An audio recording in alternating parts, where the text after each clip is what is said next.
బాబా పాలవెల్లి ఎందుకు కడతారు? ఆకాశంలోని నక్షత్రాల సమూహాన్ని పాలపుంత అంటారు. దీనిని పాలవెల్లితో పోలుస్తారు.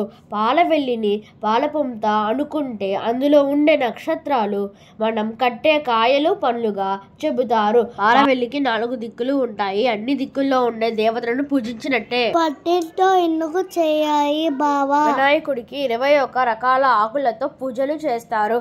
ఆ ఆకులలో ఔషధ గుణాలు ఎక్కువగా ఉంటాయి. పూజ చేసేటప్పుడు మాటిమాటికి ఆ పత్రాలను పట్టుకోవడం వలన ఆ ఔషధ గుణాలు కూడా మనకు చేరుతాయి. అలాగే ఆ ఔషధ గుణాలు మన చుట్టూ ఉండే గాలిలోకి చేరుతాయి.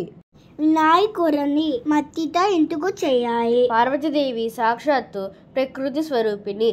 పార్వతీదేవి శరీరం నుంచి వచ్చిన నలుగుతో మొట్టమొదట తయారు చేసింది.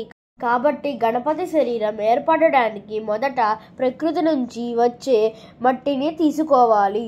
మళ్ళీ నిమజ్జనం ఎందుకు చెయ్యాలి? వినాయక చవితి నాటికి వర్షాలు బాగా కురుస్తాయి. అలాంటి సమయంలో మట్టి విగ్రహం నిమజ్జనం చేయడం వలన వరద పోటు తగ్గే అవకాశం ఉంటుంది.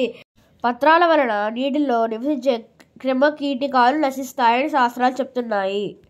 ప్రకృతిలో సృష్టి, స్థితి, లయ అనే 3 స్థితులు ఉంటాయి. భూమిని సృష్టిగా సూచించేందుకు మట్టి ప్రతిమను, జీవాన్ని అంటే స్థితిని సూచించేందుకు పత్రిని, ఆకాశం అంటే లయని సూచించేందుకు పాలవెల్లిని పూజిస్తారు.